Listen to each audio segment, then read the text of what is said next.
喺呢個交易時代，喺我眼裏冇人注定會失敗，大部分人都可以成為專業嘅交易員，而且佢同能力冇關，只需要你明白三件事。呢三件事就係所有做得出成績嘅人最本質嘅共同點。第一，給予而非索取；第二，計劃而非預測；第三，應該做而非想做。當你聽明白呢三件事，我認為你已經有咗喺交易時代獲得結果嘅基本能力啦。你點解想做好交易呢？我相信你嘅回答一定係想賺錢。雖然無可厚非，但係你咁樣諗就同成功有一段距離啦。因為你已經將交易當作一種索取同埋獲得，咁樣會導致你更加注重背誦方法，幻想通過單純嘅複製而走捷徑，而結果會同大部分人一樣冇成績，或者會跌入長期失敗同學習嘅輪迴當中，又或者早已經覺得懷疑人生啦。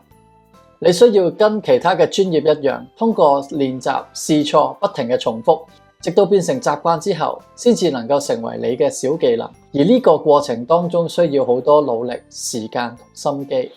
我見到每一位學習交易嘅朋友，如果當佢哋嘅每次交易結果都能夠俾佢哋嘅建議，話俾佢知盲點，佢哋就能夠大大加快呢個將信息變成習慣，再變成小技巧呢個過程啦。而乜嘢係行為技術分析呢？交易市場本身都有自己一套完全有系統、冇例外嘅整體結構規律。呢套整體規律會喺行為技術分析中出現，而呢種技術係一門研究市場規律結構嘅科學。交易市場都有一樣嘅結構元素，而呢啲元素亦都永遠由一套結構規律規範住。交易者就可以用自己嘅分析能力同邏輯，知道自己嘅交易邏輯有冇違反結構規律啦。建立咗呢種結構框架，就可以用佢作為基礎，持續進步。你需要投入給予喺交易上嘅學習，練習成好多個小技巧，再集合成專業嘅技能，而唔係一開始就走捷徑向市場索取。另外就係要計劃，而非單純嘅預測。交易員並唔係經濟分析員。經濟分析嘅主要工作係睇資料同埋寫報告，而交易員係無論喺升跌都可以尋找屬於自己嘅交易機會，當中包括辨認市況、部署多項計劃，模擬最接近會出現嘅法則。法則出現咗之後，判斷係唔係同市況有衝突，係唔係值得入市。入市之後再運用操盤技術，再決定保離、保本、加倉或者減倉等等。佢哋嘅思維係極具彈性、細密同埋快速嘅。而交易員嘅彈性思維係點樣嚟嘅呢？就係計劃。而課程訓練初期部分就係學習最基本嘅法則，再學習同埋練習制定多個計劃，部署交易。同學們會學習尋找市場，然後部署計劃。如果計劃同埋法則有衝突或者盲點呢，喺功課上就會得到建議，逐步咁改善。如果法則合理咧，同學們就會等待市場有冇出現計劃當中嘅機會，咁樣就大大避免冇法則嘅交易啦。另外，當機會出現嘅時候，亦都大大咁提升捕捉到機會嘅概率啦。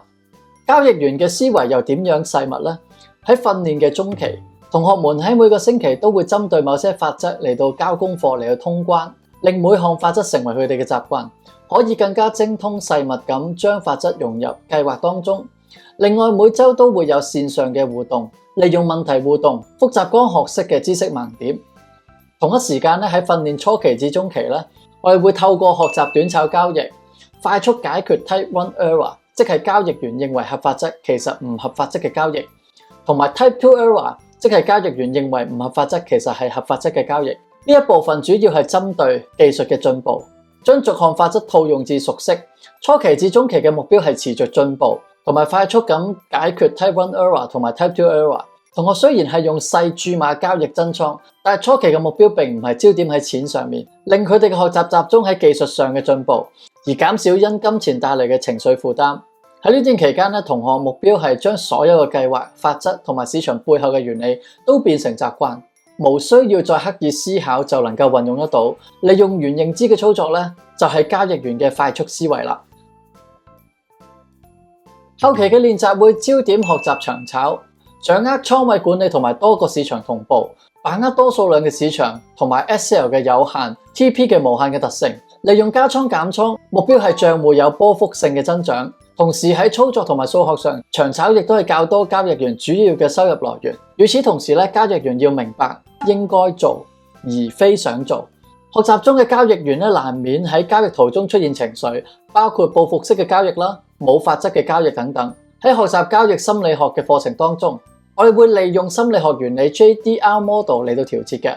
而本人亦都係心理諮詢師同埋心理學碩士，有需要會為同學作個別嘅互動調節心理㗎。95% 嘅朋友都可以有效咁緩解，或者唔再被心理因素而引致交易上嘅操作嘅功能失調。專業嘅交易員最後只會做應該做嘅交易，而唔會做因為想做而做嘅交易。Settletome 成立接近10年，已教授1000位學員，當中有唔少多年交易唔暢順或者係白紙開始嘅朋友，最後部分佢哋都成為咗全職或者兼職嘅交易員。呢度亦都被稱為交易導師嘅學校，因為當中有唔少嘅交易導師亦都曾經喺呢度學習過㗎。喺19年開始，更加設置專業交易員考核嘅制度，就喺10個交易日裏邊至少有7日證數同埋達至某水平點數嘅收入，訓練學員有能力獨自專業地進行交易。途中可以睇到有足夠參與實戰嘅市場學生裏邊，喺歷屆當中咧，平均有80至100% 嘅朋友能夠合格以達至穩定交易嘅水平啊！你可能以為佢哋喺呢段時間好唔容易，但喺實際上佢哋只係想日後嘅生活過得更加容易，先至選擇呢段時段同埋其他志同道合、喜歡交易嘅同學仔一齊學習同埋闖關。如果你唔確定自己有冇信心，不妨參與學習，當作自己一個嘗試。如果你能夠勝任嘅話，咁我相信你一定有做好交易嘅能力。如果唔係嘅話，你都可以早啲認清自己。同時我相信有決心嘅人，交易並唔難嘅。我相信每個人喺交易世界裏邊都有被認可嘅資格。多謝你嘅信任，我哋喺學習嘅路上見啦。